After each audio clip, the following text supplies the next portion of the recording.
Bom dia a todos novamente. Dou as boas-vindas a essa oficina da taxonomia sustentável brasileira. Hoje a gente vai focar o setor de mineração, né? A CIS organizou esse evento com apoio do INESC. Eu sou a Luciane Moessa, para quem não me conhece, sou diretora executiva e técnica da Associação Soluções Inclusivas Sustentáveis. E antes de eu apresentar os debatedores, eu vou convidar para abrir essa conversa a Cristina Reis, do Ministério da Fazenda, que é a coordenadora geral do Comitê Intergovernamental da Taxonomia Sustentável Brasileira, e que, enfim, que está liderando todo esse trabalho, né, envolvendo todos os setores, todos os temas, e que deve ter sido uma das grandes responsáveis aí por essa ideia de realizar as oficinas para aprofundar o debate com a sociedade civil durante o período de consulta pública. Bom dia. Cristina. Oi, Luciane, muito obrigada pelo convite. Cumprimento todo mundo, estou vendo aí várias pessoas conhecidas. Agradeço a CIS e o Enesc por organizar essa oficina. Vejo Cláudia Salles do IBRAM aqui presente também.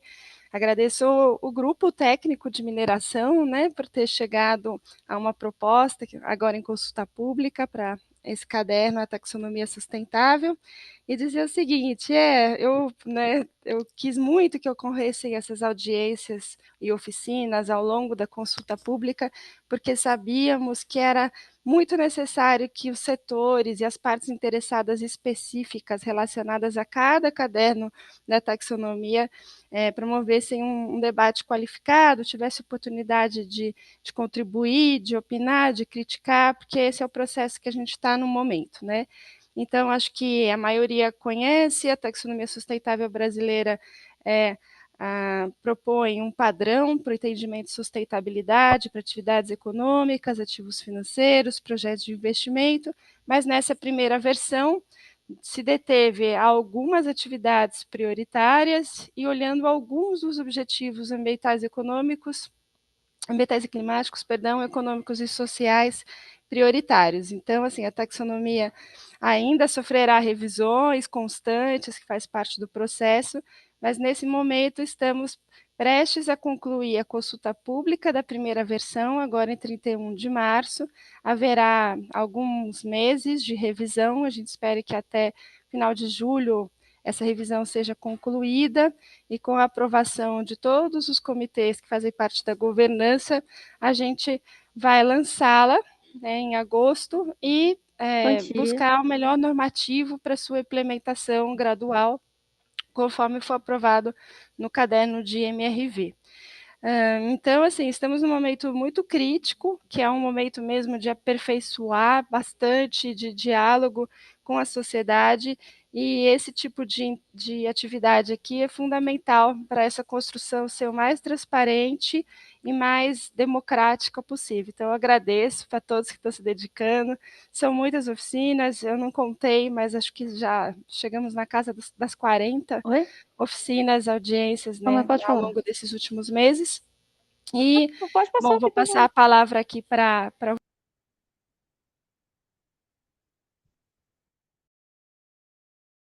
Ficou no mudo a Cristina para mim.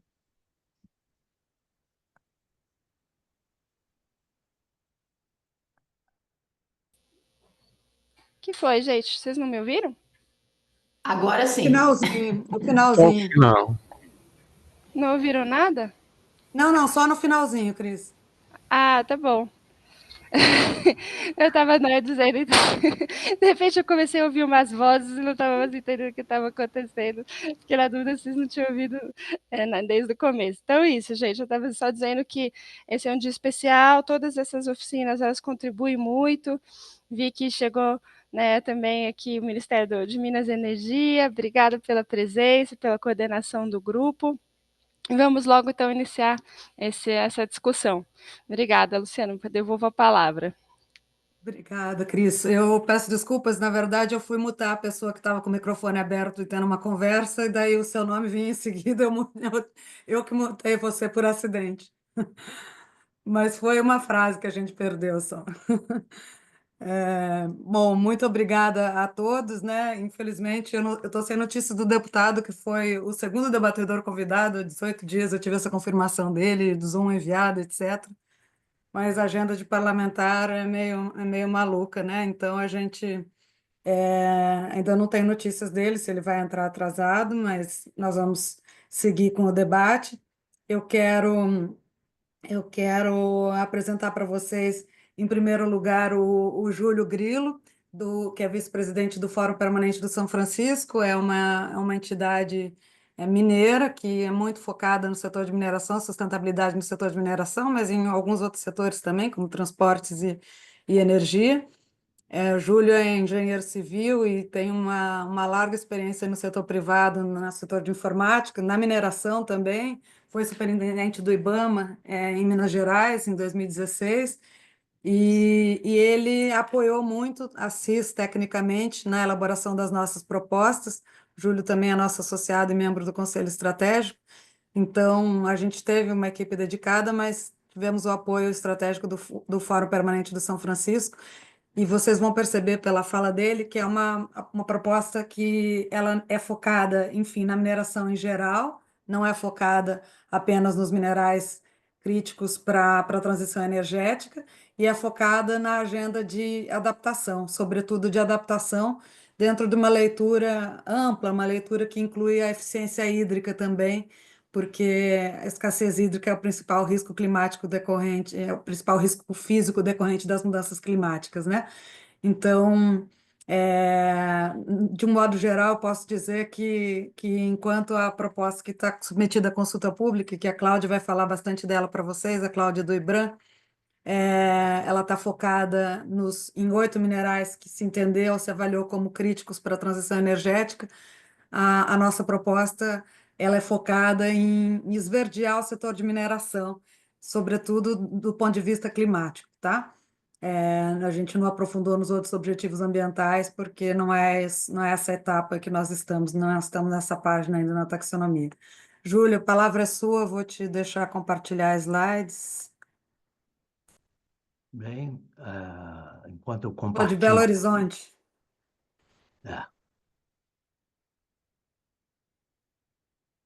Está aparecendo aí normal? Sim, em modo apresentação. Ok, ok. Deixa eu só ver aqui. Espera aí.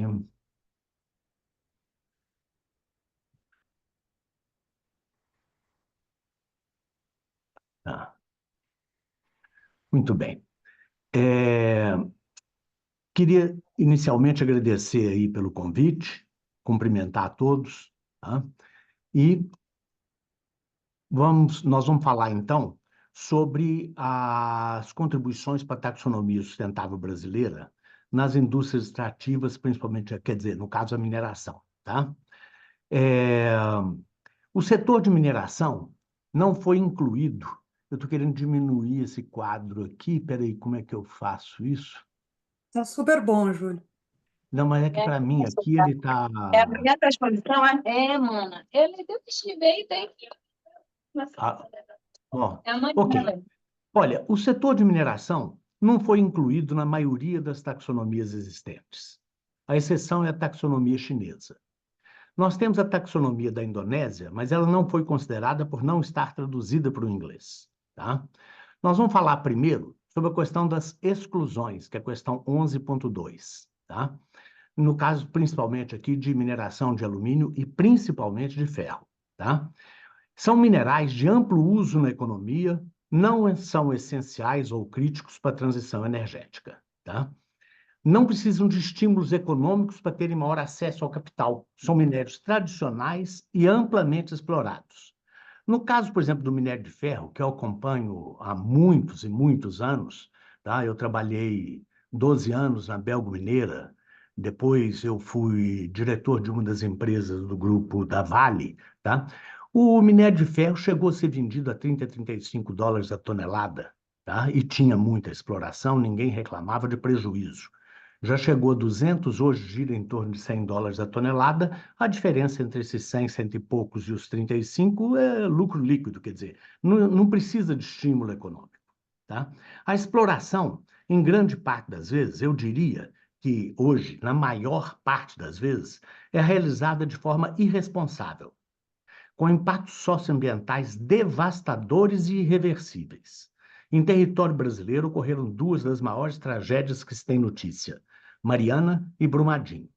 E quando eu falo sobre esses impactos, eles são impactos que se manifestam hoje, mas vão se manifestar principalmente no futuro. No caso de Minas Gerais, nós temos aí 340 barragens e já 700 e tantas pilhas. Essas pilhas e barragens, depois que a mineração for embora, quem vai ter que fazer fiscalização e manutenção é o Estado para o resto da vida. Porque se não fiscalizar e manter, essas estruturas vão romper. São estruturas frágeis. Tá? Trata-se de uma atividade econômica necessária, porém de alto impacto negativo e que necessita de mais cuidados nos seus processos de licenciamento e fiscalização. Aqui, nesse caso, tem uma observação que é extremamente importante. O processo de licenciamento de mineração no estado de Minas Gerais hoje, ele é um teatro fraco. O licenciamento é totalmente baseado em autodeclarações que já se mostraram no passado, e muitas delas falsas ou, vamos dizer, manipuladas, tá? O Estado acredita piamente em todo o material que recebeu, não discute nem a veracidade e nem as omissões no material que recebeu.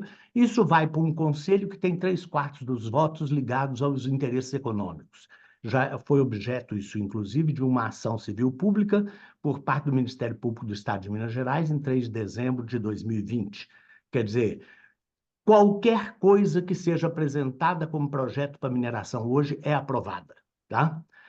Sua inclusão, quer dizer, a inclusão da mineração, nesse caso aí, como, vamos dizer, né, dando prioridade, daria motivos a sérias acusações de greenwashing no sistema taxonômico brasileiro.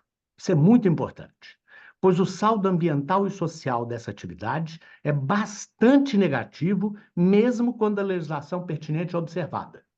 Isso não é sustentável nem no curto, nem no médio, nem no longo prazo, do ponto de vista da economia pública, do ponto de vista dos bens materiais e imateriais da sociedade e do ponto de vista dos ativos ambientais. Tá? Vamos, então, falar sobre as inclusões. Primeiro, nós vamos falar sobre a adaptação às mudanças climáticas e os riscos decorrentes do aumento de chuvas, tá? Que é uma das coisas que mais nos preocupa hoje. O setor de mineração está exposto a riscos climáticos decorrentes do aumento de eventos extremos de chuva verificados na última década, que é muito superior às projeções utilizadas quando da construção de barragens e pilhas de rejeitos. Nós temos aqui o seguinte, a resolução ANM 095/22, no seu artigo 24, regulamenta o dimensionamento dos sistemas extravasores de água das barragens e o baseia em chuvas decamilenares ou PMP, precipitação máxima provável. Aí, nesse caso aqui, agora eu vou falar muito rapidamente, a Cláudia participou junto comigo da elaboração do anexo 1 dessa resolução 095/22. E naquela época, também eu, participando da construção desse anexo, ainda não tinha me atentado para o fato de que essas barragens e as pilhas e tudo que diz respeito à mineração está baseado em cálculos, por exemplo, a critérios de chuvas decamilenares ou de PMP. E, no caso, a FEAM, a Fundação Estadual de Meio Ambiente do Estado de Minas Gerais, colocou para a gente que as barragens resistem a um máximo de 350 milímetros dia quando foram calculados pelo critério de chuvas decamilenares. Isso para as barragens que foram calculadas, tá? Porque tem muitas que não foram. Ou 400 milímetros dia pelo PMP. Isso significa que são estruturas insuficientes para resistir ao volume de chuvas que temos visto recentemente. No Brasil, e vou falar especificamente do Brasil, porque se eu for falar fora do Brasil, então os exemplos são inúmeros e muito maiores do que no Brasil. Mas nós podemos dizer que em Petrópolis nós tivemos 363 milímetros em 8 horas e 547 milímetros em 24 horas. Em Bertioga, 478 milímetros em 8 horas e 683 em 24 horas. Cabralha, 417 milímetros em 12 horas. E tivemos os eventos do Rio Grande do Sul de 2023 e 2024, em que, em ambos os casos, nós tivemos precipitações acima de 400 milímetros. Tá? Quer dizer, as barragens não resistem a esses eventos extremos de chuvas. E nós podemos perder, inclusive, o Rio São Francisco até o oceano, tá? No caso de rompimento de algumas barragens aqui. E se for a barragem de mineração de ouro, isso aí pode ser por um século, porque ela vai despejar arsênio, cianeto e mercúrio no curso do rio, tá? Então, se está apresentando a inclusão de algumas atividades pelo setor de mineração. Primeiro, descomissionamento de todas as barragens de rejeito. Eu, na minha opinião, acho que todas elas devem ser desfeitas. Sim? As medidas que gerem incremento na frequência e qualidade no monitoramento da segurança de barragens e pilhas de rejeitos estéreis. Hoje nós temos um número de fiscais que é absolutamente insuficiente. Cálculo da altura máxima possível para cada pilha, em função das sondagens, cálculos e preparo da base e das características, granulometria e do peso próprio do material a ser empilhado. Hoje esses cálculos não estão sendo feitos e ficou tudo absolutamente comprovado agora quando do rompimento da pilha da Jaguar Mining em Conceição do Pará. Tá? Nós, inclusive, na audiência pública da semana passada na Assembleia Legislativa, solicitamos que a Vale informasse as sondagens, cálculos, preparo da base e a altura máxima da pilha para os casos de Gandarela e, no caso da CSN, para Congonhas. Tá? Então, outras propostas. Recalcular sistemas de extravasamento de águas pluviais de barragens ou pilhas, baseados em cenários climáticos plausíveis para o período previsto para a vida ativa da barragem ou para a permanência da pilha de rejeitos. Considerar nos cálculos a erosividade decorrente das chuvas previstas para aqueles cenários. Nós fomos descobrir agora, estudando, que a China calcula essa erosividade e acha essa erosividade muito importante. Nós vemos que esses taludes das barragens de rejeito e as próprias pilhas, aparentemente, são altamente susceptíveis à erosividade, e isso não é um cálculo feito no Brasil. Nós temos que fazer obras de reforço nas estruturas de destinação de rejeito, sejam barragens e seus taludes frontais e laterais, ou nas pilhas de rejeitos e estéreis. Tá? O segundo ponto de inclusão seriam a mitigação dos riscos de degradação de biodiversidade das águas superficiais e subterrâneas. Tá? Um dos principais riscos que nós corremos é a escassez hídrica. Em Minas, ela já vem sendo sentida, e isso aí pode ser comprovado olhando os satélites GRACE da NASA. Os estudos do satélite GRACE, depois que foram confirmados aqui no Brasil por estudos brasileiros, né? Nós temos que maximizar os esforços para não contaminar e trabalhar para descontaminar as águas superficiais e subterrâneas já contaminadas. Devemos investir em atividades que minimizem a poluição ou que reduzam a geração de resíduo, gerando benefícios, portanto, para mitigação e adaptação às mudanças climáticas. Algumas das atividades aqui referidas estão incluídas na taxonomia chinesa, o que para o setor de mineração está focado em remediação da contaminação hídrica e do solo. Tá? Nós sugerimos, portanto, a inclusão das seguintes atividades. Realizar avaliação ambiental integrada do empreendimento, permitindo assim o conhecimento prévio dos impactos cumulativos e sinérgicos dos rebaixamentos das águas subterrâneas. Hoje, o nosso licenciamento na área de mineração, ele fragmenta um empreendimento minerário em pequenas partes para licenciar, o que te impede absolutamente de conhecer os impactos acumulativos e sinérgicos daquele empreendimento, sobre todo o contexto e principalmente sobre as águas superficiais e subterrâneas. Nós temos que olhar a questão de disposição de rejeitos, preferencialmente em cavas exauridas e previamente impermeabilizadas. E temos que fazer o deságua dos rejeitos antes da sua disposição, a reciclagem e a recuperação de metais das águas residuais. Temos que reabilitar ambientalmente as áreas de minas encerradas, viabilizando o espaço para outros usos. Temos que fazer o reaproveitamento de rejeitos de minério da construção civil em tijolo, areia bruta, base e subbase de pavimentação asfáltica e outros. Outro ponto de inclusão seriam as emissões de gases de efeito estufa.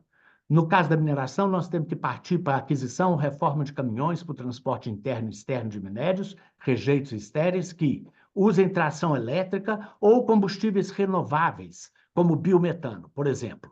Possuam sistemas de recuperação e armazenagem de energia cinética gerada durante a frenagem. E usar o hidrogênio verde para realizar a desoxidação do minério em substituição ao carvão vegetal ou mineral.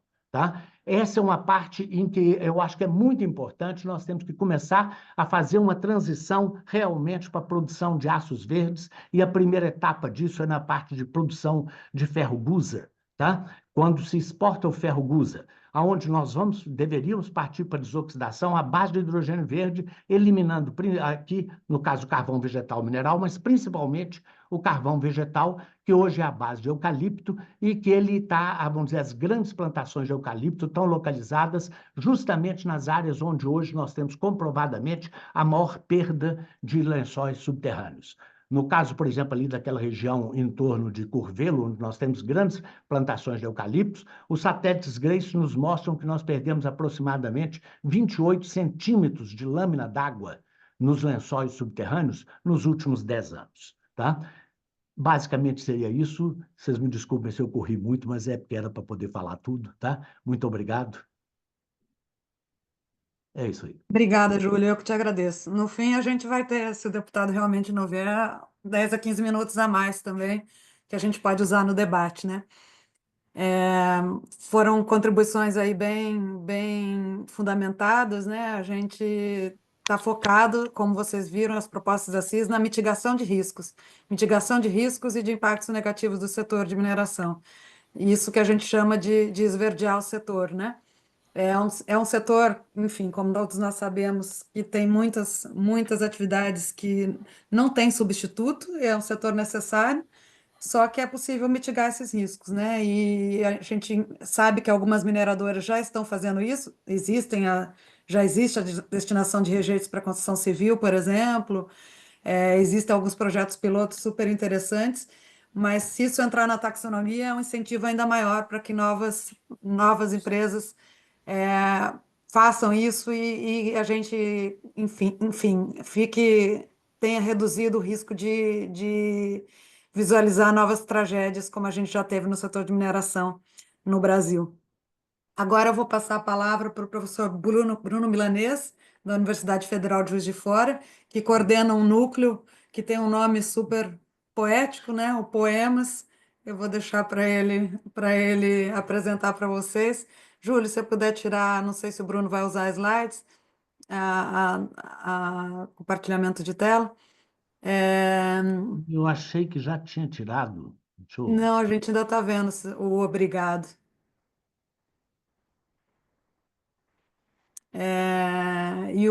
E esse núcleo ele é especializado em mineração. O professor Bruno, com um conjunto de pesquisadores. Agora a gente vê a sua tela, continuando vendo a sua tela, não a apresentação, Pois é, mas eu estou tentando tirar aqui, eu não estou... é, ele e o seu grupo pesquisam esses temas há muitos anos também em Minas Gerais. E não só, eu acho. Bom dia, Luciane. Vocês me Bom escutam dia. bem? Escutamos bem. Tá, beleza. Bom, obrigado aí pelo convite. Bom dia para todo mundo. Luciane, é quanto tempo? 15 minutos? 10? Exato, 15 minutos está Bem, ótimo. Tá, vou Saiu, controlar Júlio, meu, fica tranquilo. vou controlar meu tempo aqui então.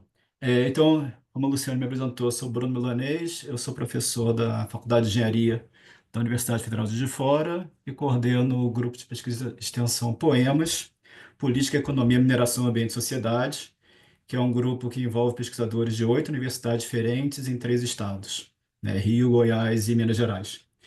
A análise que eu vou apresentar aqui é um pouco mais ampla do que a do Júlio, eu fui além da questão de mudanças climáticas.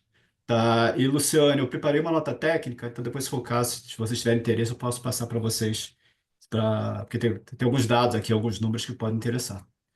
São dois pontos, Maravilha. tá? São dois argumentos principais aqui, tá? Um é mais geral, o outro vai mais específico no contexto do documento que foi apresentado pelo TSB, né, a proposta lá do Que está Q9. submetida à consulta pública, Isso, certo? exatamente. Então vamos lá.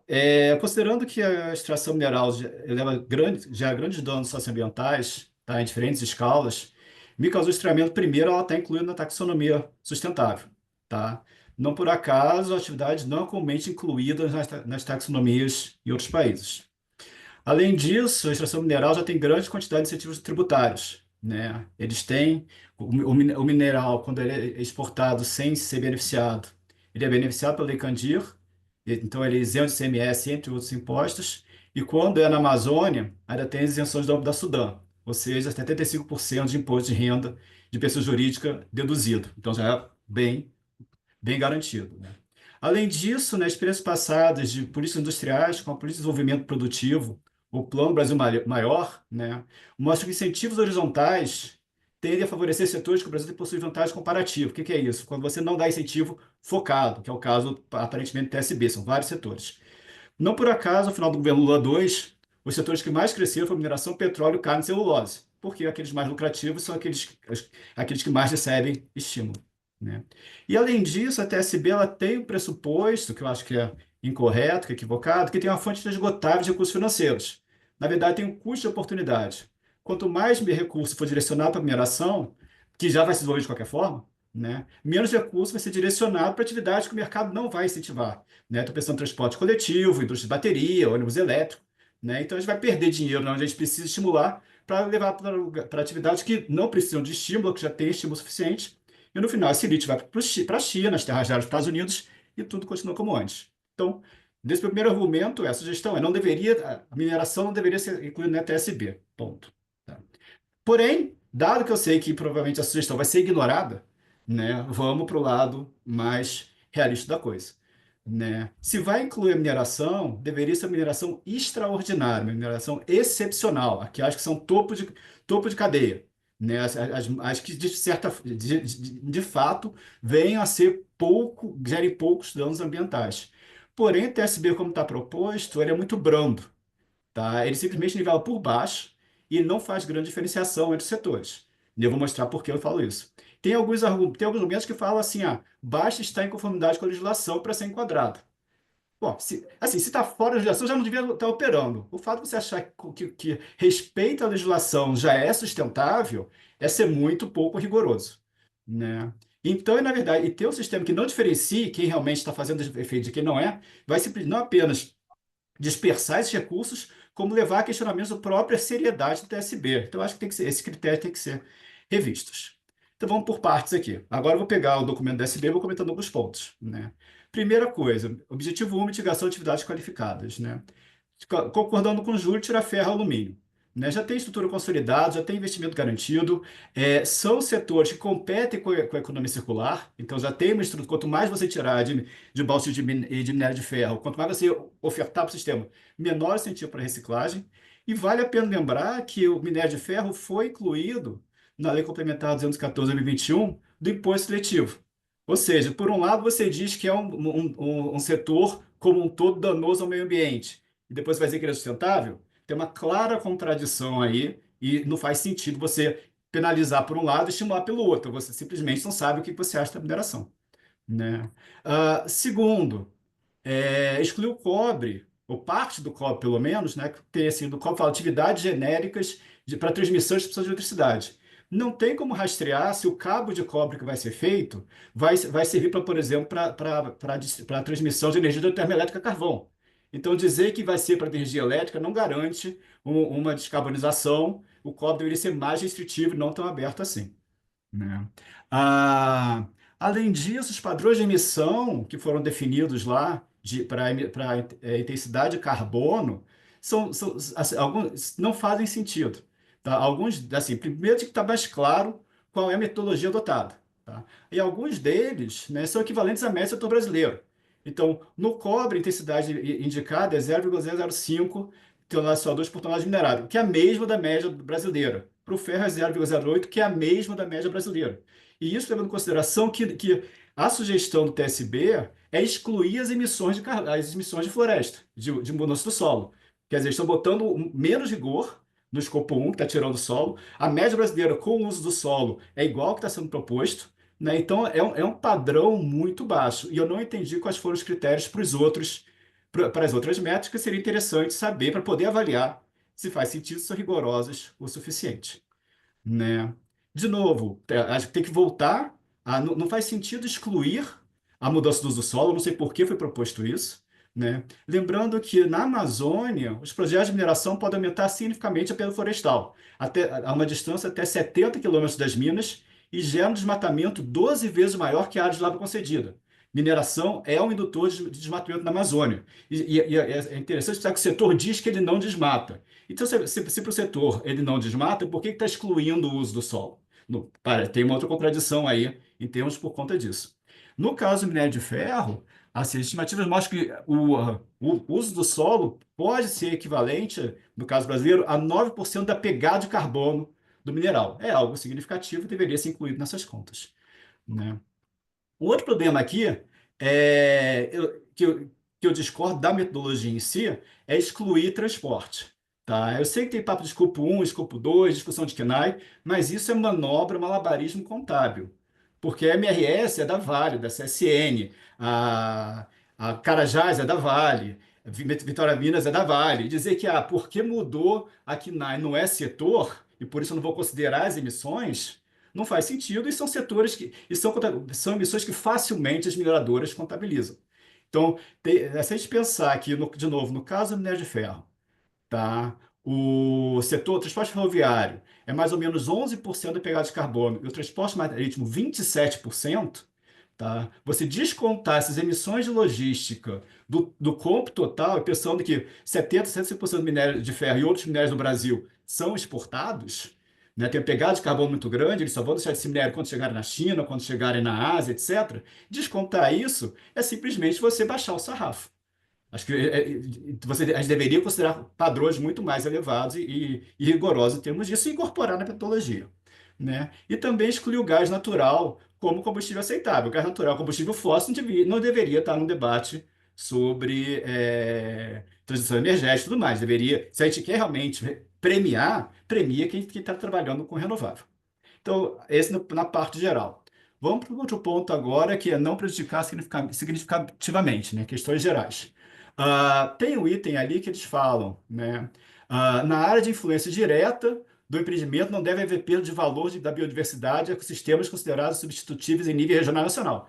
Aqui tem que ser área direta e indireta, né? Como é que você vai permitir um investimento que na área indireta vai levar a perda de valor de biodiversidade insubstituível em nível nacional? Você não pode permitir que seja direta e indireta, né? Quando fala em plano de fechamento de minas, tem que prever, tem que exigir que haja uma provisão de recursos para esse fechamento. A gente tem, o Júlio vai saber disso, centenas de minas que são abandonadas em Minas Gerais, que simplesmente chegam, a mineradora diz que tem o plano, na hora que fecha, diz que decreta falência e abandona ali. Então, desde antes, isso já deve estar previsto, e isso, de passagem, é feito em vários países. Tem estudos, inclusive, do ICMM, que é o Sindicato, Associação Internacional das Mineradoras, que dá exemplo em Queensland, na Austrália, Ontário, no Canadá, Índia, África do Sul e vários outros países. Isso não é novidade, tá? Isso é padrão internacional de gestão, e não faz sentido a gente não estar exigindo isso das mineradoras. Tá? Mais adiante, quando falam em U6, tem um item que eles colocam em floresta como tipo de UC. Não ficou claro por que esse diferencial de floresta dos outros ecossistemas. Tá? A gente tem que ter Júlio, de novo, na Amazônia, campos gerais, campos rupestres, tudo isso é importante. Por que preferência? Então, não pode matar floresta e pode matar campos gerais? Como é que está a nossa discussão de biodiversidade aqui? Essa diferenciação não faz sentido e é incoerente com a proposta. Tá? Sobre terras indígenas, tem um equívoco ali que fala que terras indígenas iria reconhecer terras indígenas que fossem delimitadas ou homologadas. Tem toda uma etapa, delimitadas é a segunda etapa, homologada é a última, não tem como ela ser ou uma coisa ou outra, né? E na verdade deveria ser, isso vai gerar até insegurança jurídica. Deveria incluir as terras reivindicadas, ponto passivo. Tá? Se não quer reivindicadas, vai ter representante do IBAMA aqui, vai dizer que reivindicado não pode, que sejam identificadas. Mas identificadas homologadas não faz sentido, e homologadas também é muito restritivo, e depois, quando homologarem outra, vai gerar conflito, disputa, etc. Né? Ah, o item de novas minas e expansão, né? Vem falando assim, aqui é importante que qualquer área que seja relevante para a diversidade tenha que ser considerado como significativamente prejudicial. Tá? A gente tem que pensar o seguinte: concessão de extração mineral ameaça 11% das áreas de florestas intactas no mundo. O Brasil tem 41% das concessões, 41% desses 11%. E 60% das áreas ameaçadas, das áreas de floresta intacta, estão no Brasil. Então, qualquer área que seja de biodiversidade tem que ser uma barreira para essa mineração. Tá? Barragem de rejeito. Aqui é um dos itens que fala, tem que estar em conformidade com a legislação nacional, né? Fundão estava em conformidade, tá? B1 estava em conformidade e romperam. A gente não tem capacidade de gerir isso. A lei melhorou? Marginalmente melhorou, mas a questão estrutural que é dar aos mineradores o poder de escolher e de mudar de auditora cria um conflito de interesse que não foi alterado. Então, a minha sugestão é, se tem barragem, não entra no TSB. Só pode entrar quem não tem barragem. Tá? E a questão das perdas, concordando com o Júlio, considerando todos os estudos, modelos para mudanças climáticas. Tá? A questão de taxa de reciclagem de água, de que tem que ter a média de 80%. Em áreas de estresse hídrico. 80%, se você não considera qual é o grau de estresse hídrico, 80% não diz nada. Eu posso ter esses 20% ser mais do que a demanda ecológica, a oferta ecológica de lá. O padrão tem que ter reciclagem. Só a empresa solta, né, vai gerar um problema grande. Assim, quanto que é 20% da água que consome uma grande mineradora de Carajás? Né? Então, aqui, e de novo, acho que boa parte dos mineiros já reciclam 80% ou mais.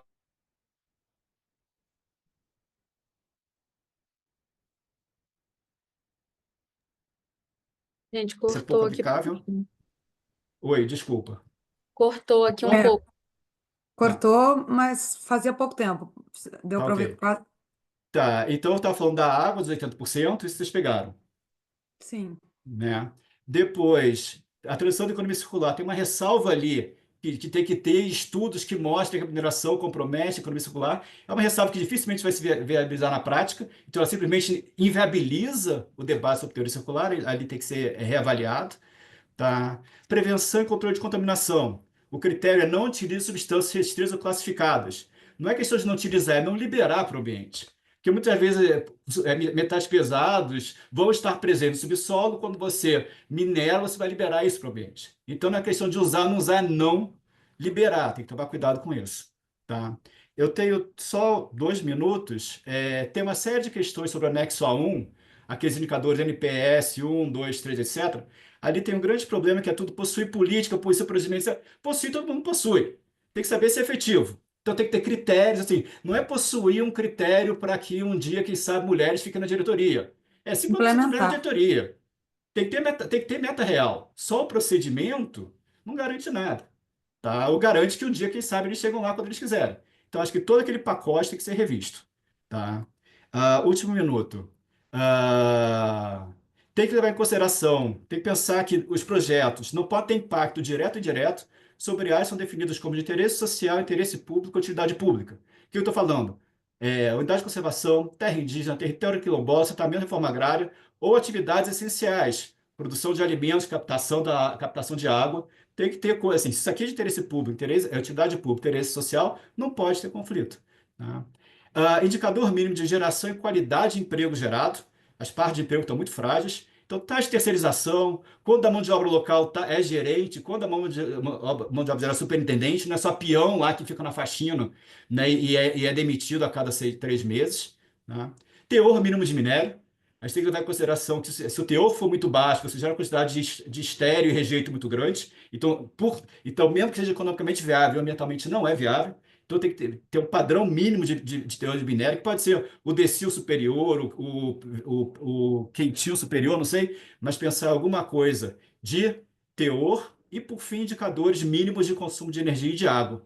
Né? Porque a gente tem que incluir esses fatores também que não apareceram no PCB. Desculpa a correria, tá? Como eu falei, era muita coisa para falar, mas eram as minhas considerações. Obrigado. Foi riquíssimo, Bruno. Essa sua nota pode ser muito bem aproveitada agora na consulta pública, né? Eu sugiro que vocês também mandem. Manda para a gente, mas também mandem nome próprio para o Comitê da Taxonomia. E, enfim, a gente pode aprofundar no debate alguns desses temas que você teve que correr. Eu vou passar a palavra agora para a Cláudia, Cláudia Franco, que é gerente de sustentabilidade do Instituto Brasileiro de Mineração, que é a principal entidade que congrega as empresas do setor no Brasil, com bastante representatividade. E, Cláudia, não sei se você trouxe slides, se trouxe, fica à vontade, se não, a palavra é sua, seja bem-vinda aí também para expor a visão de vocês. Obrigada, Luciane. Bom dia a todas e todos. Não trouxe slide, não, então eu vou tentar também fazer né, no tempo que eu tenho aqui um conjunto de considerações, né, sobre as falas e sobre também o processo, principalmente, né, Luciane, como você falou. O IBRAM é a representação setorial da mineração empresarial. Atualmente, a gente tem 270 empresas associadas, delas, né, empresas de mineração em torno de 80 empresas e cadeias do setor, né, fornecedores, enfim. Nós tivemos a oportunidade de participar, assim como o CIS, do Comitê Consultivo para Taxonomia, fizemos, né, toda a parte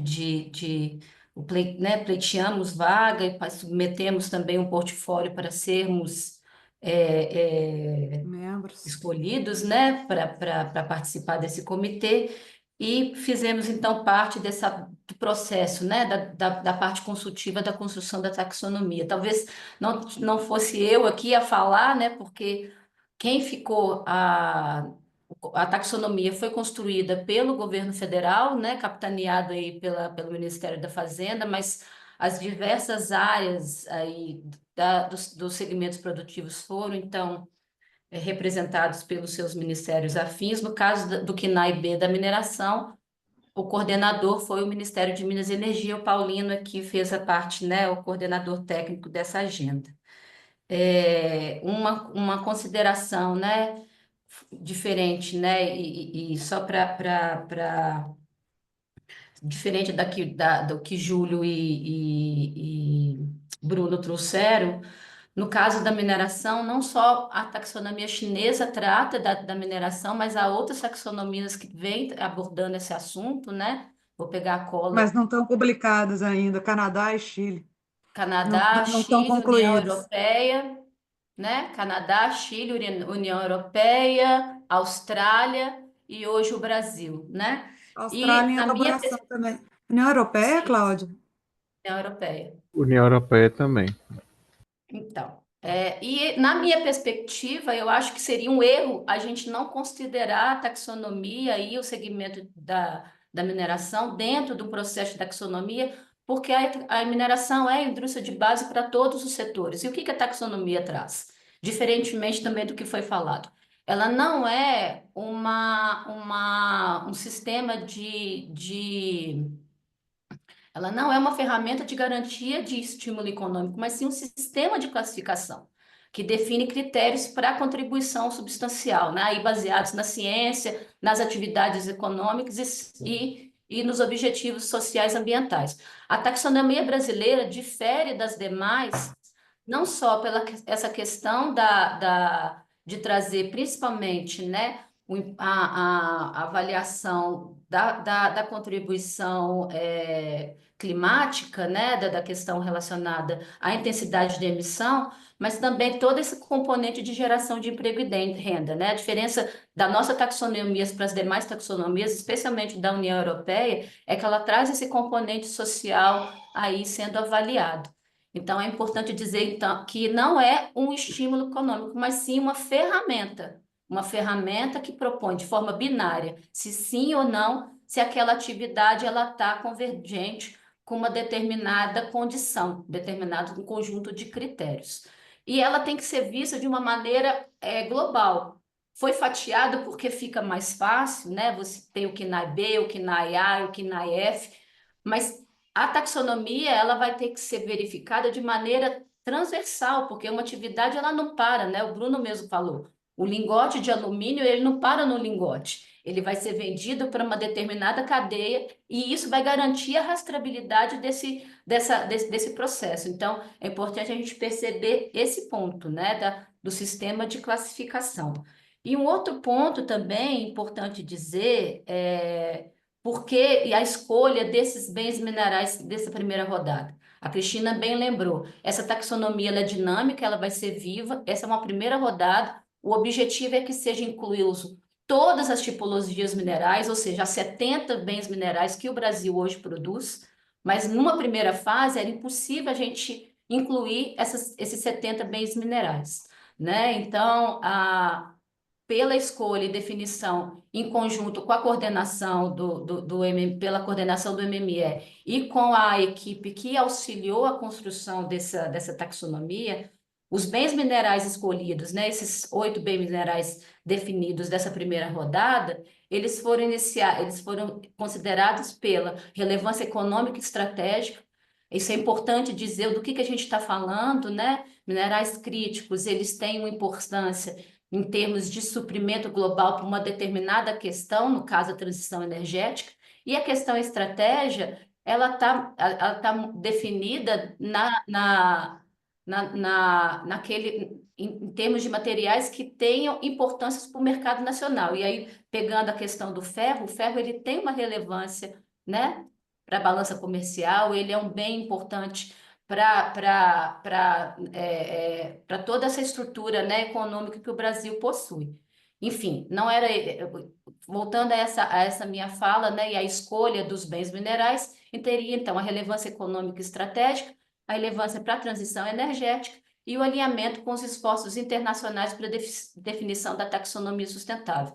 E só um outro ponto também, né, que foi falado, que no caso o alumínio e o ferro não seriam tipologias minerais importantes para a transição energética. Eu também refuto com essa informação com um estudo que eu vou até compartilhar aqui no chat para todos conhecerem. Ano passado, o IBRAM lançou, em parceria com o CETEM, o Centro de Tecnologia Mineral, e um conjunto de pesquisadores, um documento que ficou muito bem feito, muito robusto, sobre fundamentos para políticas públicas em minerais críticos e estratégicos. Ele traça um diagnóstico relacionado ao tema, ele faz um benchmark nacional e internacional das políticas públicas, dos países, toda a avaliação de recursos e reservas e rotas tecnológicas e sobre um conjunto de bens minerais críticos e estratégicos. E principalmente essa definição do que significa ser crítico e estratégico na perspectiva do Brasil. Especialmente porque há uma política, né, um decreto que foi lançado em 2021 que traz ali a lista de tipologias definidas como minerais críticos e estratégicos. Então, esse documento ele ficou muito bem feito, muito bem elaborado, com lastro metodológico, com lastro acadêmico, e ele coloca, né, numa figura o grau de impacto da demanda das tecnologias, que coloca que além dos minerais já conhecidos como críticos estratégicos, né? Lítio, nióbio e outros, né? Grafita, que são usados especificamente para a construção de células fotovoltaicas ou baterias, o alumínio e o ferro, eles vão ter também um incremento considerável, né? Essa é uma informação da Energy Transition Commission, da ETC, no ano de 2023, esse documento eu vou compartilhar com vocês, vocês vão poder ver, vai ter um incremento considerável para essa transição para energias de fonte renovável. De fonte renovável não, de fonte limpa, né? Principalmente no caso das estruturas de energias eólicas, das turbinas dos aerogeradores, das placas fotovoltaicas. Então, para além daquele incremento que é normal, né? Por exemplo, na questão de mobilidade, de troca de carro a combustível fóssil para um carro de bateria, um carro híbrido ou bateria, esse aço estrutural ele não está sendo considerado, mas o ferro e o alumínio eles vão ter sim um incremento nessa nova fase de transição energética para uma economia de baixo carbono. Então, esse estudo tá definido e está mostrando nessa perspectiva.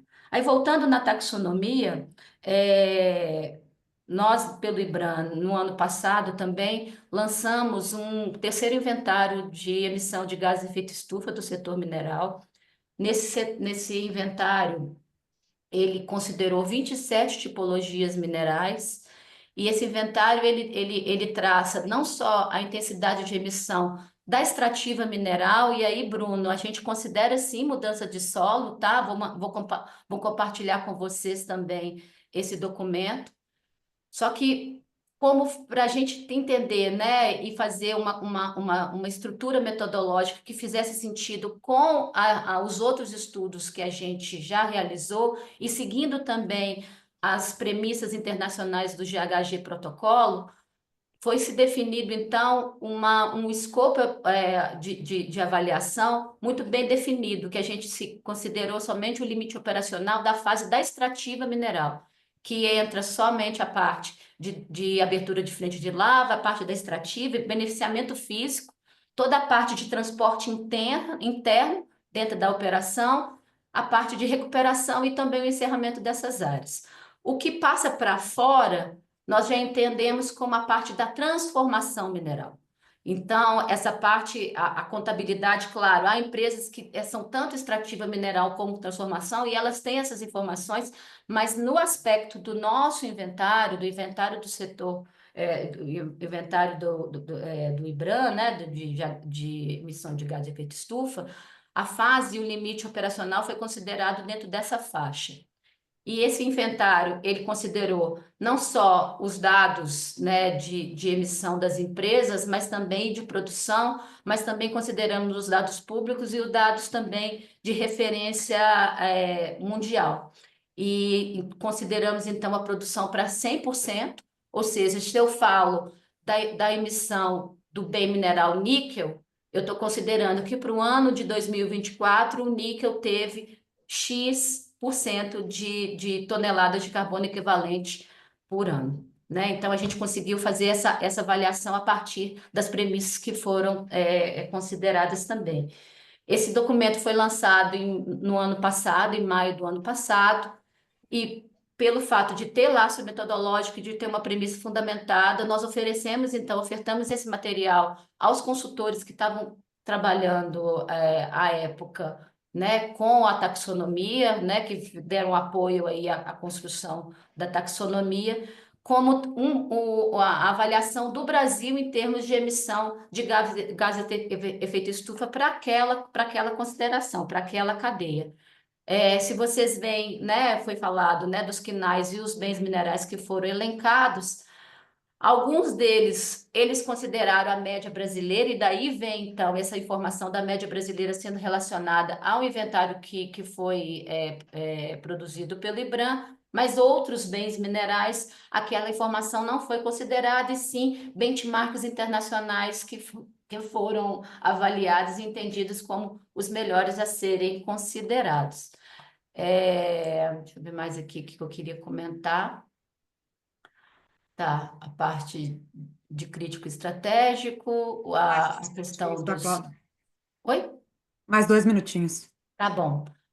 Então, só falando sobre a parte das NPS, né, dos não significativos, né, de impactos, um ponto sobre essa questão do descomissionamento de barragem.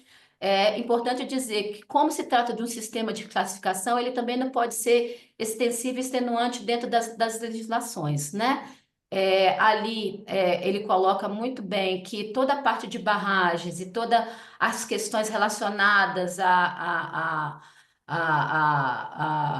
descomissionamento ou a parte de galgamento, enfim, toda a parte de medidas que gerem incremento, elas já estão previstas nas legislações pertinentes, né? Então, aquilo ali, concordo, né? Que precisa, então, o ponto de atenção e nossa discussão não deve ser na taxonomia, mas sim ali nos órgãos reguladores, onde essas definições estão sendo feitas, como o Júlio comentou, a 95, outras legislações relacionadas. E ele também menciona, né, que deva ser percebido, especialmente no caso de barragens, aquelas empresas que sigam o padrão global de disposição de rejeitos, né, o GISTM.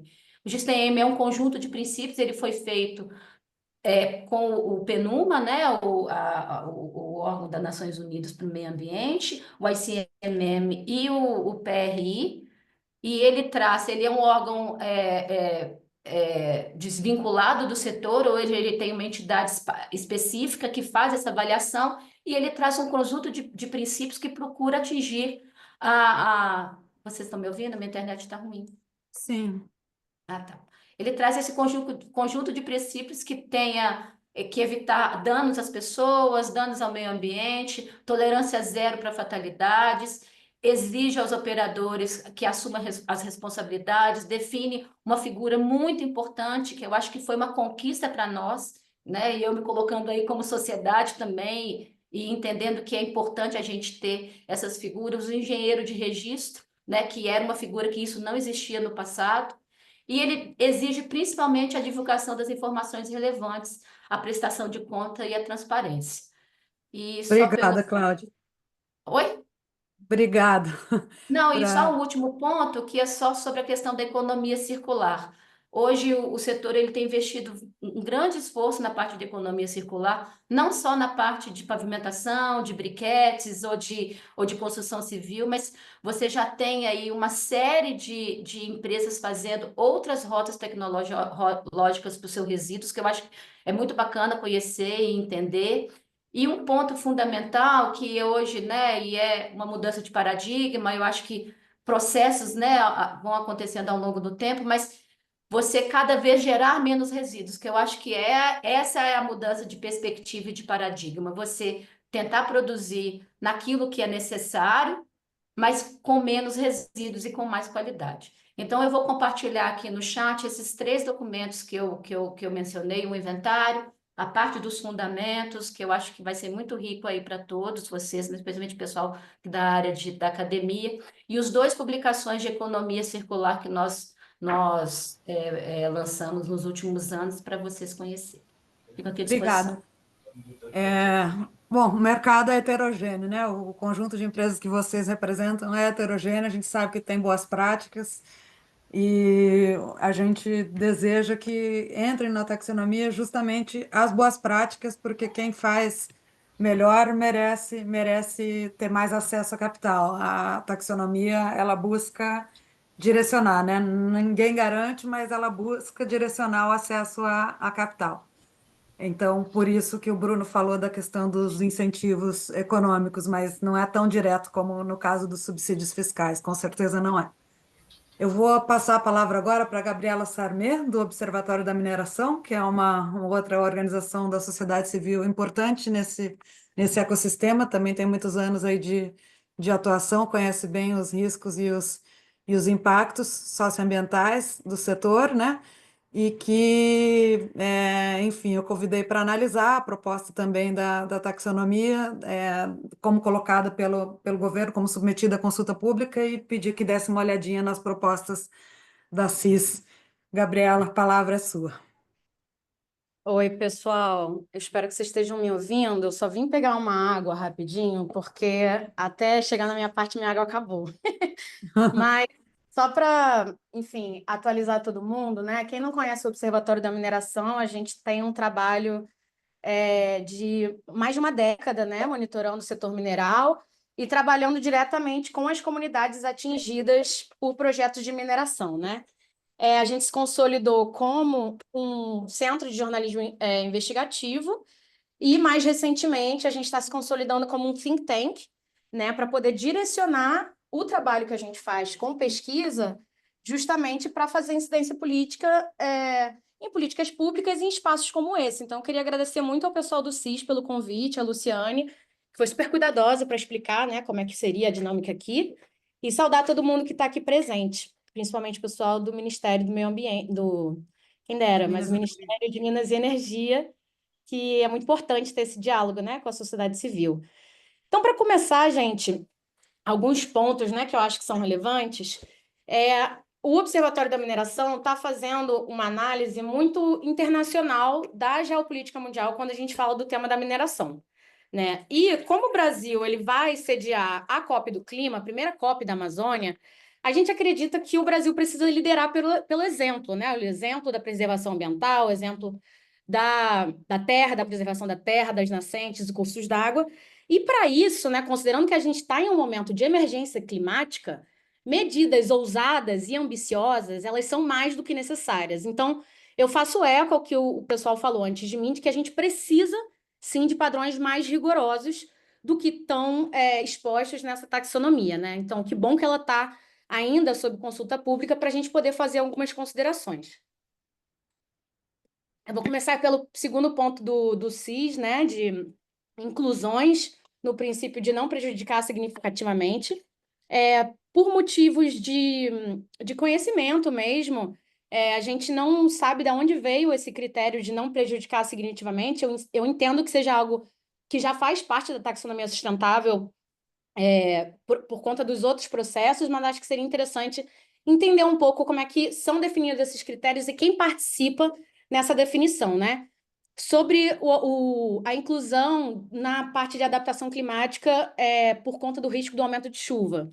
A gente está completamente de acordo, isso é importantíssimo, porque nos próximos anos, né, a tendência é que tenha um aumento exponencial do risco de aumento de chuvas, e o observatório está para publicar um relatório em que a gente mostra todos os riscos climáticos associados à mineração nos 4 principais estados brasileiros que têm atividade mineral, né? Pará, Minas Gerais, Goiás e Bahia. E um outro ponto que o Júlio também comentou é que teve uma matéria da observação que a gente explicou o que a indústria mineral do carvão tem a ver, qual é a sua responsabilidade nas chuvas e enchentes no Rio Grande do Sul. Para quem não sabe, quase 90% da produção de carvão mineral do Brasil está no Rio Grande do Sul. E esses dados com a chuva têm uma relação direta, e a gente não pode deixar de falar disso, né? Porque foi um dos eventos que mais mobilizaram o Brasil a nível de choque, né? Dos impactos dos eventos climáticos. Um outro ponto da proposta que a gente achou muito interessante e que eu acho que ele deve ser ampliado para outros pontos da taxonomia sobre a mineração é de considerar todo o ecossistema de um território. Quando se fala numa parte do documento que as soluções de adaptação, entre aspas, não devem afetar adversamente os esforços de adaptação ou nível de resiliência de outras pessoas, da natureza e do patrimônio cultural. Ou seja, tem um reconhecimento de uma interdependência no território sobre os vários atores que estão ali presentes, e quem pode dizer se vai prejudicar ou não, por exemplo, uma comunidade, é a própria comunidade, né? E isso foi algo que a gente não viu no documento. Então, uma inclusão direta, que eu acho que é essencial justamente para fazer eco a esse ponto de não afetar adversamente os esforços de adaptação e resiliência das comunidades, é incluir o respeito irrestrito ao direito à consulta e consentimento livre, prévio e informado. Inclusive, hoje, essa é a maior violação de direitos que o setor mineral faz no Brasil de longe. E não é só no Brasil. Se você for entrar em contato com comunidades afetadas pela mineração na Austrália, no Canadá, nos Estados Unidos, no Chile, no Peru, na Argentina, no Equador, todos apontam a violação da consulta e consentimento livre, prévio e informado. E se o Brasil quer liderar como exemplo, a gente não pode deixar isso de fora desse documento. Outro ponto, inclusive, né, isso está respaldado por normas internacionais, como a Convenção 69 da OIT e normativas nacionais. Outros pontos são da inclusão das seguintes atividades, né, do descomissionamento de barragem de rejeitos, que foi mencionado também. A gente inseriria prazos mais claros, cronogramas detalhados e públicos, porque o descomissionamento da barragem de rejeito é um grande evento, é algo muito complexo e que precisa estar muito claramente exposto para a sociedade civil, principalmente aquela que vai ser afetada pelo território ali, no território ali, né?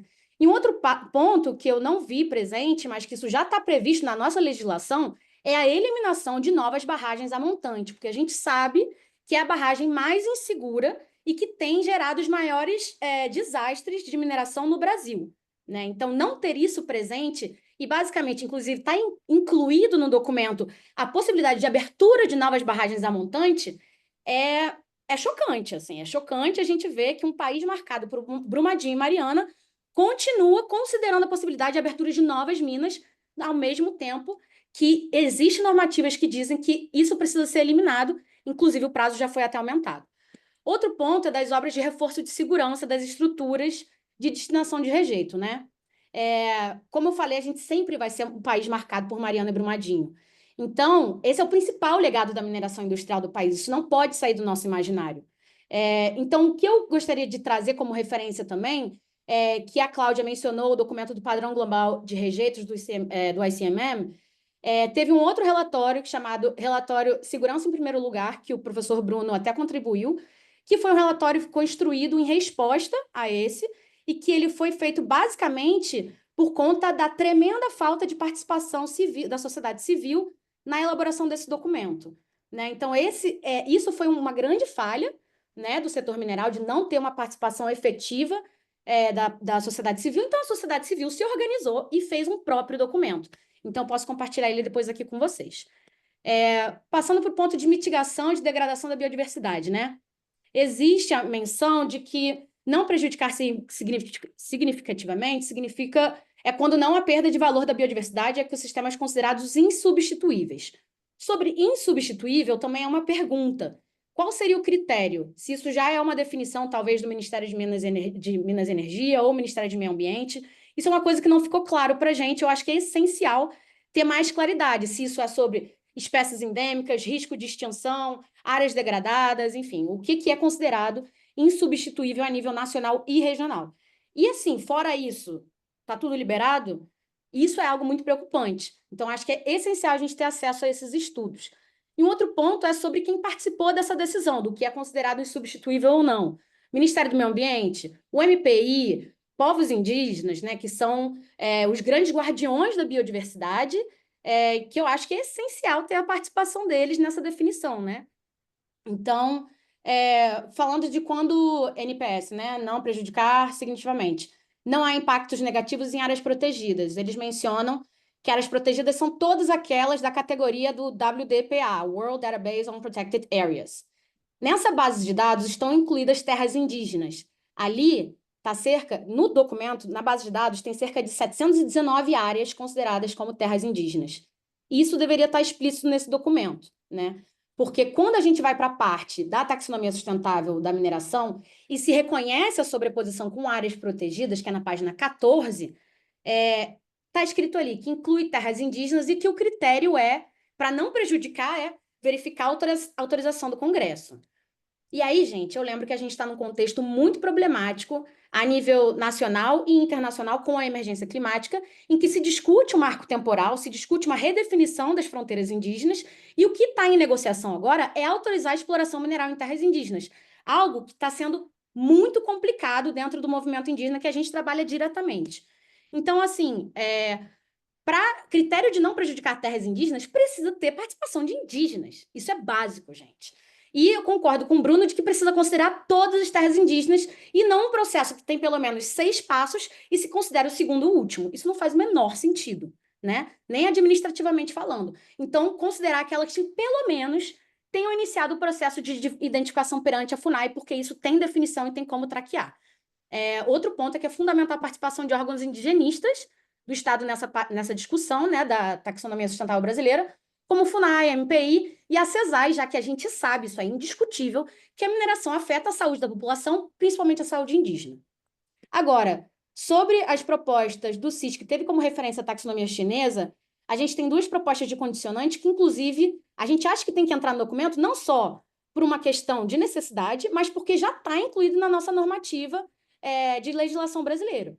Então, por exemplo, a questão de reabilitação ambiental de minas encerradas, né? A gente defende que deveria ser recuperação das áreas em vez de reabilitação. Por quê? Assim, a gente pode incluir medidas, quando a gente fala de recuperação, a gente pode incluir medidas de reabilitação e de restauração, porque a gente pensa no solo considerando as espécies nativas. A reabilitação, ela é pura e simplesmente para pensar como tornar o solo produtivo de novo. E assim, gente, na situação que a gente está vivendo hoje, emergência climática, a gente precisa mudar a nossa relação com a Terra. Não tem como a gente continuar nessa mera lógica utilitarista em que a gente usa e reusa a Terra sem pensar no seu próprio tempo, no ciclo de recuperação, e sem pensar que os benefícios de uma Terra recuperada, elas são coletivas, né? Inclusive para o próprio empreendimento e para quem está trabalhando naquele empreendimento. Então, todo o ecossistema ganha junto.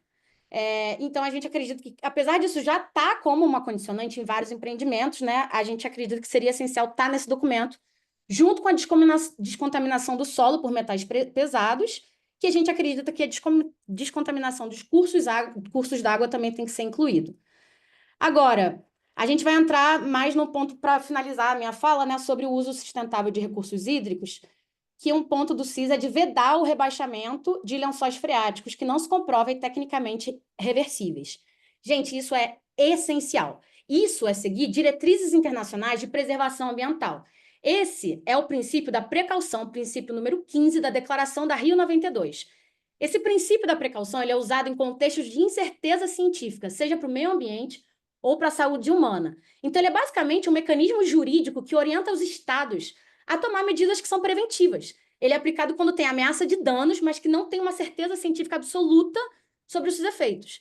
E isso, gente, é essencial num contexto que o Brasil está se colocando como líder na primeira COP climática na Amazônia. Isso é algo, assim, muito importante da gente resgatar o princípio da precaução que foi consagrado no nosso país e retornar para a COP do Clima falando, a gente vai levar isso a sério. Essa vai ser a grande bandeira do Brasil na COP 30. E por que a gente está falando isso? Não vem do nada, não vem de uma referência só, vem de várias referências.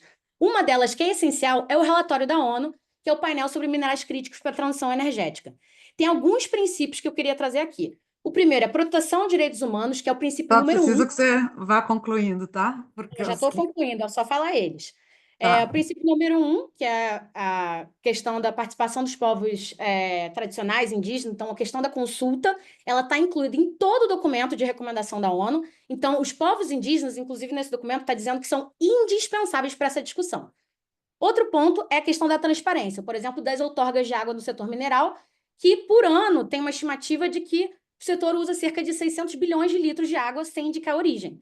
Então é importante, concordando com o que o ponto do Bruno trouxe, né, de reduzir ao máximo o uso da água e priorizar o reuso.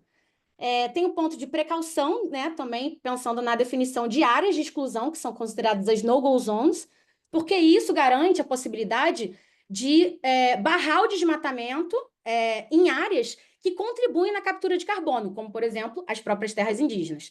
A traçabilidade, que é algo que está mencionado em várias vezes nesse documento, para garantir a devida diligência ao longo de toda a cadeia mineral, e aí a gente volta no ponto dos escopos de emissão, que não tem como o setor mineral ignorar as emissões de mudança de uso da terra, que inclusive são a principal quantidade de emissão, que é a emissão de escopo 3, e eles precisa ser, o setor mineral precisa ser responsabilizado por toda a cadeia mineral, porque a gente não pode simplesmente fechar os olhos para essa questão de que ao longo da cadeia existem diferentes formas de emissão e aceitar determinados sacrifícios em nome de uma transição. Porque isso, gente, isso não vai ser uma transição. Isso vai ser irresponsabilidade autorizada e legitimada por um falso discurso climático. E aí, para fechar, é o ponto das metas de circularidade, que também estão ali no documento da ONU, que reforça o ponto de reuso e reciclagem, por exemplo, do alumínio e ferro. O alumínio é um metal que ele é 100% reciclável e que não muda nenhuma das suas propriedades quando ele é reciclado. E o Brasil já é líder na reciclagem do alumínio. Então, uma recomendação direta que está escrita ali é substituir minerais críticos para a transição energética por alternativas sempre que possível e acelerar a pesquisa e o desenvolvimento de tecnologias para aumentar os potenciais de circularidade desses minerais. Então, gente, eu queria só trazer esse ponto porque a gente não pode ignorar... Já passou 3 minutos, você está falando 18 minutos, Gabriela. Beleza, então a gente finaliza aqui e deixa claro que inserir o ponto de emissão de mudança do uso da terra é essencial, porque a gente não pode tirar isso da equação quando é a vez do setor mineral de prestar contas. É isso, pessoal, obrigada. Obrigada, foi super rico. Desculpa, eu fui mais leniente com as mulheres, deixei as mulheres falarem mais. Espero que os homens não fiquem bravos. Vamos compensar isso no debate, se for o caso. Fico feliz aqui que contando comigo. Aliás, não precisa nem contar comigo, a gente conseguiu ter equidade de gênero num evento de mineração, que não é comum, né, Gabriela, nem Cláudio? Não é nada comum. Mesmo se o deputado tivesse vindo comigo, a gente ainda ia ter equidade de gênero. Eu quero passar a palavra para o pessoal do Ministério de Minas e Energia, que está aí conosco. Eles não vão tomar nenhuma decisão aqui agora, obviamente, mas eu espero que tenham encontrado contribuições úteis, reflexões úteis nisso tudo que foi falado, e a gente gostaria de ouvir primeiras impressões de vocês, primeiras reações, próximos passos, e depois a gente vai abrir a palavra em geral, podemos passar, a gente começou 5 minutos depois, a gente pode passar 5 a 10 minutos depois das 11 horas, se todos tiverem interesse. Paulino? Bom dia, Luciane, bom dia a todos. Queria cumprimentar os participantes dessa audiência. Dizer que para nós aqui do Ministério de Minas e Energia é muito importante que a sociedade civil, né, que os cidadãos em geral participem desse processo de elaboração. Acho que o Ministério da Fazenda teve essa preocupação de permeabilizar o debate quando criou um grupo de consulta, né, bastante diverso em sua representação, e nós, sem prejuízo do que está na institucionalidade, na governança, nós também estamos fazendo oitivas aqui, por iniciativa do Ministério de Minas e Energia, das empresas, da sociedade, participando de todos os debates para os quais somos convidados, né? E não poderia ser diferente hoje com esse chamado da CIS, pelo qual eu parabenizo aí Luciane pela iniciativa. Bom, eu queria primeiramente dizer que o grupo de trabalho que fez que apresentou essa proposta, né, de taxonomia sustentável, ele é composto pelo Ministério de Minas e Energia, que está fazendo a coordenação, mas também tem aí Ministério de Desenvolvimento e Indústria, Ministério da Fazenda e BNDES, diversas outras representações, e o objetivo é construir uma política pública o mais representativa possível das diversas iniciativas do governo. Nós não estamos sós nesse ecossistema, nós estamos dentro de um governo que optou por estimular a indústria nacional, nós estamos dentro de um governo que colocou a pauta da sustentabilidade em primeira página, e nós, com base nessa iniciativa, nós não tivemos nenhuma dúvida, e já aí colocando um pouco dos pontos que foram ditos aqui no início da audiência, nós não tivemos nenhuma dúvida da relevância de inserir o setor mineral brasileiro dentro da taxonomia, né? Nós temos muitas taxonomias que de fato não contemplam esse setor, mas temos algumas que contemplam, e nós entendemos que é importante que o Brasil tenha na sua taxonomia o setor mineral. Nós entendemos que é relevante que nós sejamos capazes de atrair investimentos, inclusive estrangeiros, que não viriam para o Brasil se a taxonomia eventualmente não apresentar, né, um marco da mineração responsável, da mineração sustentável e da mineração que se relaciona bem com as comunidades. E esse é o recorte que nós tentamos fazer aqui com os critérios. É fato que estamos na etapa de consulta pública, que é uma etapa de reparo, de ajuste, né, dos critérios que foram desenvolvidos, e nesse sentido, todas as contribuições que já foram enviadas e as que serão consideradas e levadas à discussão do grupo, e até me conforta, Luciano, que você tenha dito que a audiência foi gravada, porque aí eu pretendo depois repassar os pontos. Foram muitos pontos levantados, eu não consegui anotar e nem vou conseguir, obviamente, nesse tempo curto, reagir a todos, mas nós consideraremos todas as falas, tá? Outro ponto que eu queria colocar preliminarmente é que nós não conseguimos corrigir todas as falhas setoriais dentro de um projeto como este de taxonomia. Então, muitos dos pontos que são levantados, a gente precisaria encaminhar para uma mudança de legislação, né, para uma mudança de agenda regulatória. E nós, obviamente, quanto agentes de política pública aqui no Ministério de Minas e Energia, podemos contribuir, podemos, inclusive, em alguns casos, intermediar esse trabalho, e por isso as contribuições são bem-vindas, mas o locus de mudança talvez não seja o projeto da taxonomia, e sim algo mais ampliado, com debate dentro da agência, dentro do sistema regulatório e, em alguns casos, dentro do parlamento brasileiro, né? Posto isso, eu escolhi assim 3 pontos para reagir aqui nesse tempo. Eu queria dizer, primeiramente, Gabriela, que fez a fala da questão da OIT 169. A OIT 169 está incluso. O cumprimento da OIT 169 é um requisito já Salvaguarda, né? está nas salvaguardas, tá? Então, de fato, eu concordo contigo que nós tivemos experiências de não cumprimento desse normativo em alguns alguns empreendimentos minerários foram instalados sem observar devidamente, é verdade, tem dados do Ministério Público que fala disso, né? Mas aqui na taxonomia nós tivemos esse cuidado, porque esse é um ponto que nós temos absoluta concordância da relevância, da necessidade de melhoria da relação do empreendedor minerário com as comunidades afetadas, direta ou indiretamente. Então, isso está incluso nas salvaguardas da taxonomia, a necessária observância da integralidade da OIT 169 e de eventuais desdobramentos que ela tiver dentro da legislação nacional. Tá?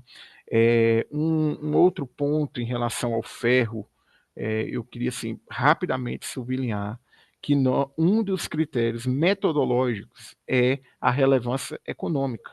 E se nós olharmos as demais taxonomias internacionais que incluíram o setor mineral, nenhuma delas deixou de incluir o mineral de maior relevância econômica em sua respectiva taxonomia. Isso vale para o Chile, isso vale para a Austrália, isso vale para as iniciativas da União Europeia também, que estão em fase final de consulta pública e que muito provavelmente vão ser publicadas brevemente. E, nesse sentido, isso não significa, é importante destacar, isso não significa prescindir do cuidado necessário para que sejam inclusos empreendimentos minerários de fato verde.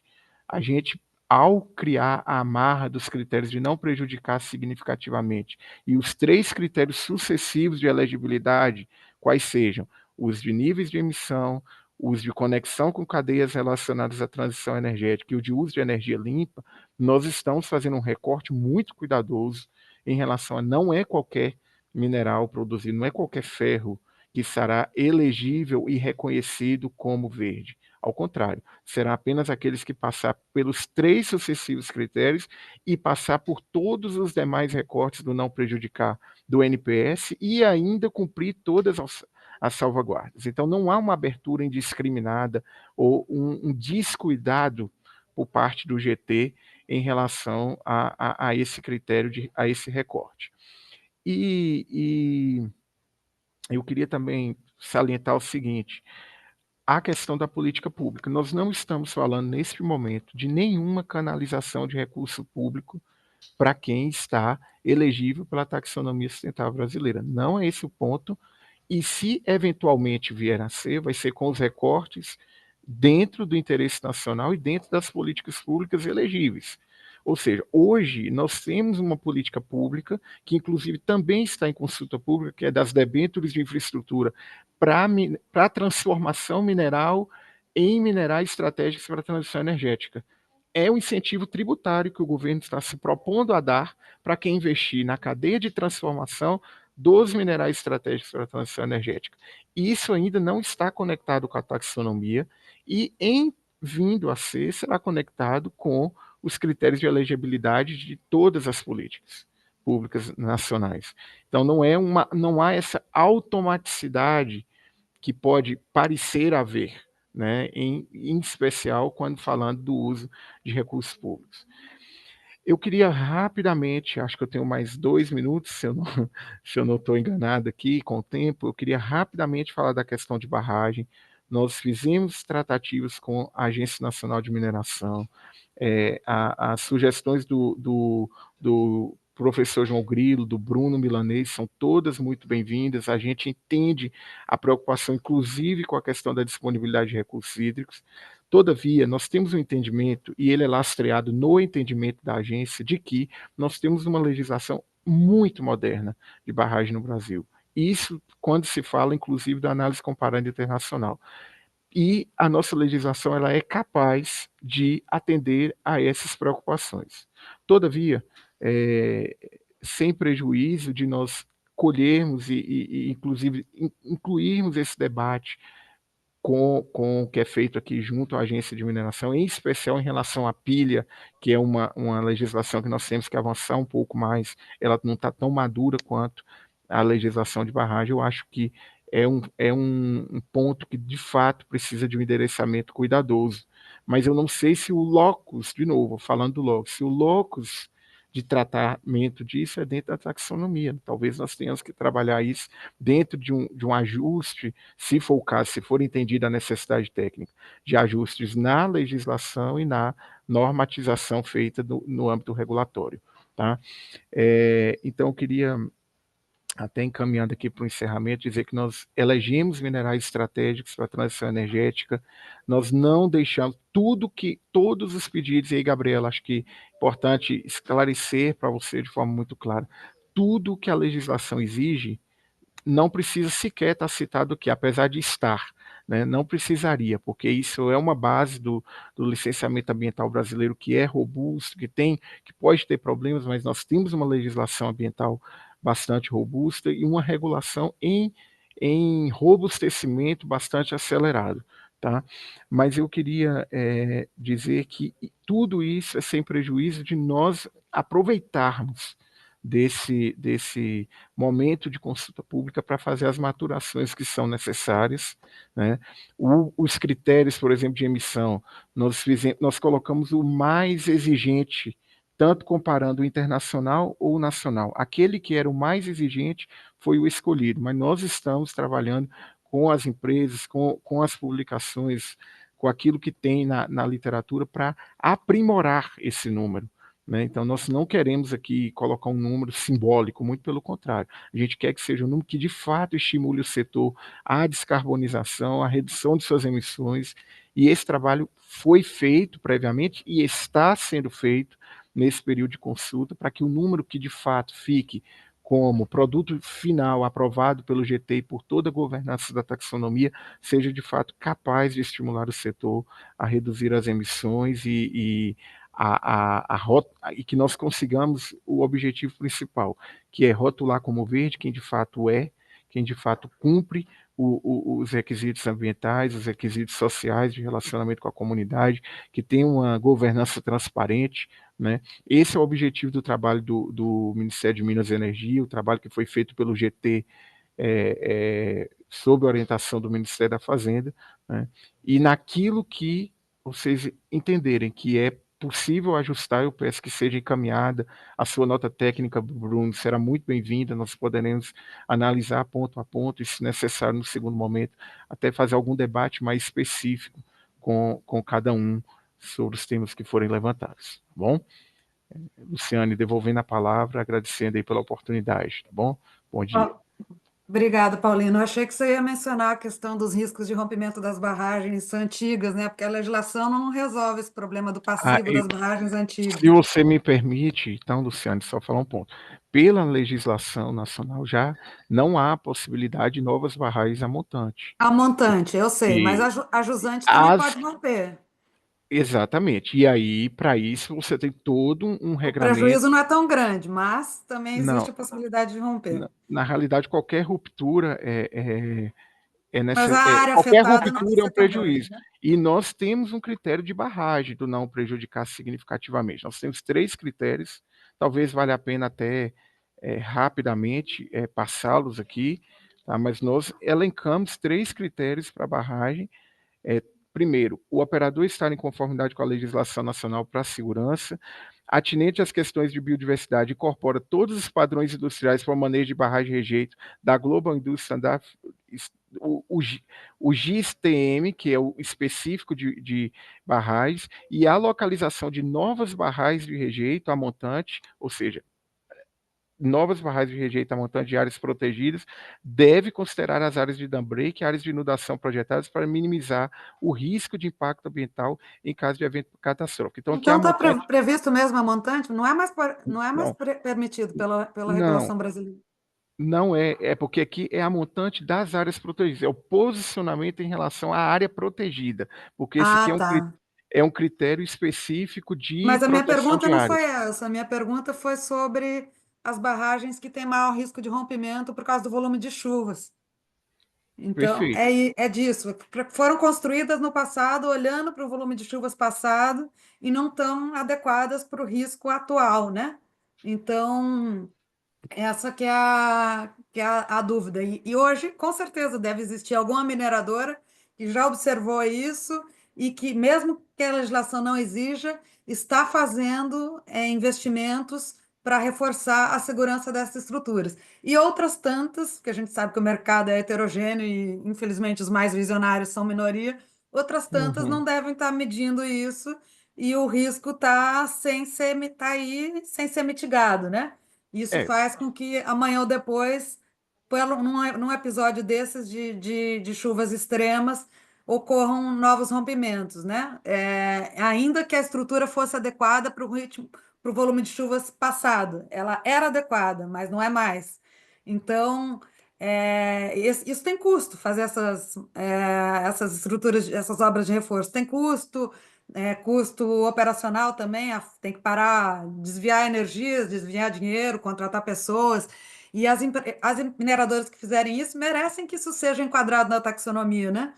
Na verdade, é preciso enquadrar na taxonomia para incentivar que mais outras tantas façam isso. Então, é isso que a gente está propondo. Isso não é mudança de legislação, isso não é política pública, isso é simplesmente um incentivo para que essa mitigação desse risco seja incluída e reconhecida como atividade sustentável. Uma despesa que já a rigor, as empresas mais visionárias já deveriam fazer de qualquer maneira, independente de estar na taxonomia, mas colocar na taxonomia acaba sendo um incentivo a mais, né? É disso que se trata. a gente tem que estudar também, pelo menos nessa etapa, o time de discussão de um novo caderno, né, Luciane? Talvez nós possamos maturar isso para uma etapa seguinte. Não, mas é Com... adaptação às Pois mudanças é, climáticas. dentro do KNAIB, a gente não tem ainda um caderno de adaptação. Tá? E dentro, a gente pode talvez trabalhar aí com algum critério dentro do não causar dano significativo, mas de qualquer forma teria que ter uma discussão com a agência, algo mais profundo. A gente precisa ouvir é, é, a regulação e que pese a relevância do que você está falando, e em grande parte eu acho que isso tem que ser encaminhado, inclusive, pelo órgão de fiscalização. Né? Mas eu não estou dizendo que quando eu digo que boa parte do que se propõe é tratado dentro da legislação de barra, que não há relevância. Estou dizendo que eu não sei se o locus de tratativa é dentro da TSB, tá bom? Enquanto não for obrigação legal, quando o órgão de fiscalização atuar, aí não precisa estar na TSB, mas como a fiscalização não dá conta, a gente sabe disso, vou passar para a Cristina, que levantou a mão. Obrigada. Não, a gente já está próximo à conclusão aqui da audiência. Eu acho que todas as contribuições foram muito importantes. Agradeço, como o Paulino agradeceu aqui.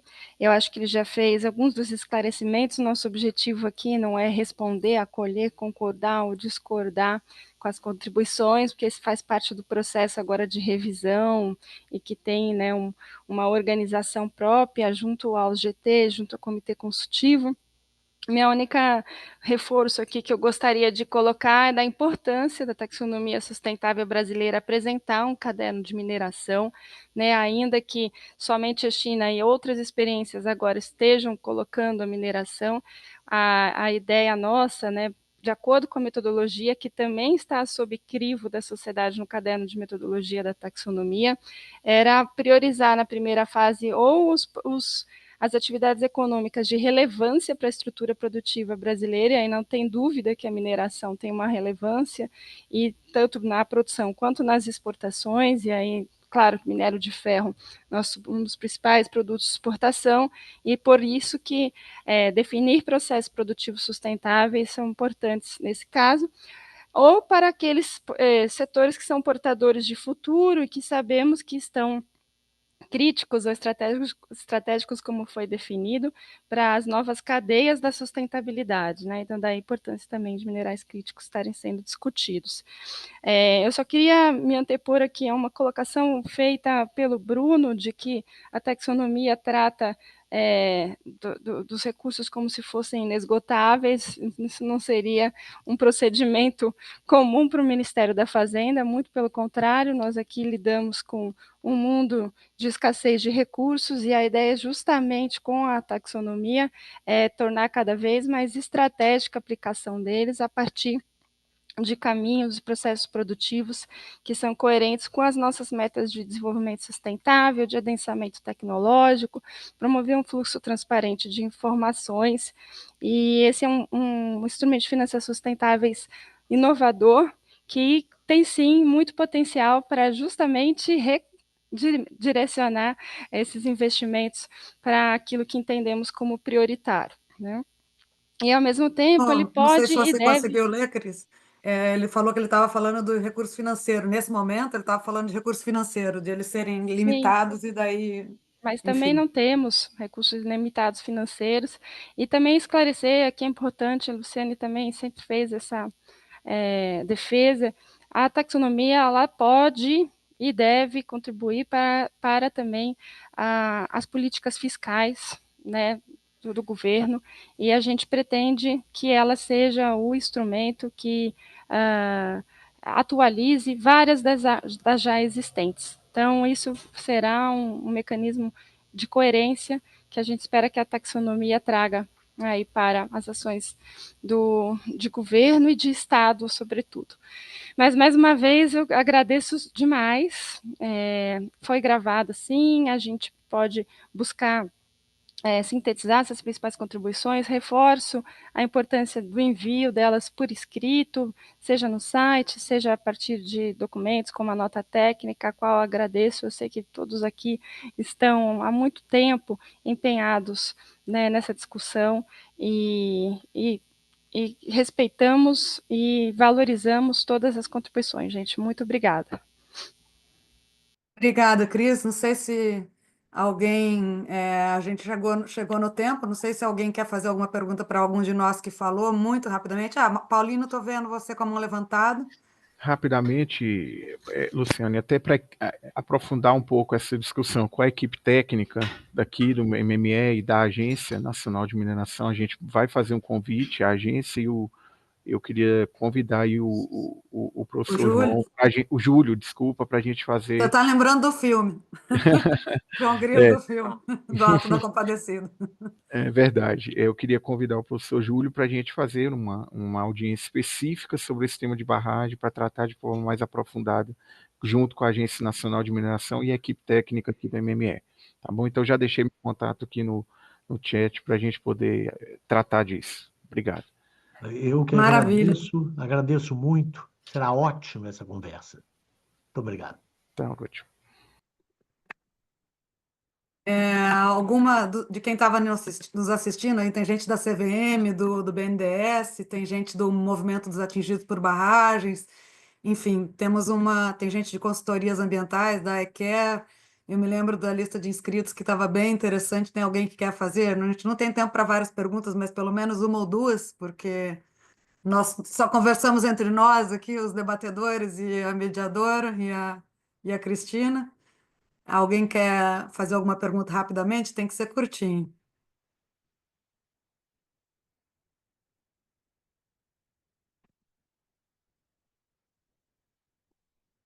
Então, se não tem, estou compartilhando aqui no chat, respondendo a pergunta do Pedro, que perguntou da taxonomia da China. Tem mais uma taxonomia que inclui o setor de mineração também, que é da Indonésia. A gente não fala dela porque ela não foi traduzida para o inglês, mas a Indonésia introduziu, foi a segunda que incluiu o setor de mineração em 2019, quando ela publicou a primeira versão da taxonomia, já está na terceira versão, mas eles também incluíram como setor amarelo, porque a taxonomia da Indonésia é uma dessas taxonomias dos sinais de trânsito, é, vermelho, verde, amarelo, e ela incluiu a mineração como, como um setor que está no meio, né, da transição aí.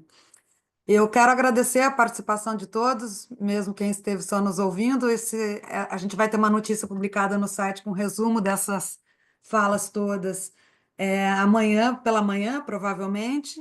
No YouTube, a gravação vai estar disponível hoje ainda, e a gente vai encaminhar para os dois ministérios, o Ministério da Fazenda e o Ministério de Minas e Energia. Essa conversa segue, tá? A gente está à disposição para seguir contribuindo. E, enfim, foi ótimo ter essa oportunidade. Obrigada, Cláudia, pelo IBRAM. Não sei se vocês viram, mas quando eu estava falando do reforço das estruturas, né, não existe, não tem por que ter resistência do setor a isso. O setor também não quer novas tragédias, né, Cláudia? Ela fez assim, não é algo que traga resistência. Essas iniciativas todas de mitigação de risco, a gente pode discordar na questão do ferro e do alumínio, mas na questão das iniciativas, das propostas de mitigação de riscos, não tem por que o setor produtivo discordar, né? Isso é interessante para todo mundo, que isso possa ser considerado como uma despesa verde, um investimento verde, sustentável, uma despesa enquadrável na taxonomia. Então, acho que a gente tem algumas propostas que vão aí nessa linha. E é isso. Muito obrigada a todos. Seguimos conversando e enviaremos mais contribuições aí até dia 31. Um abraço. Um abraço, muito Obrigada a obrigado. todos e todas. Obrigada, Fiquem bem. pessoal. Tá, obrigada, parabéns. Obrigada.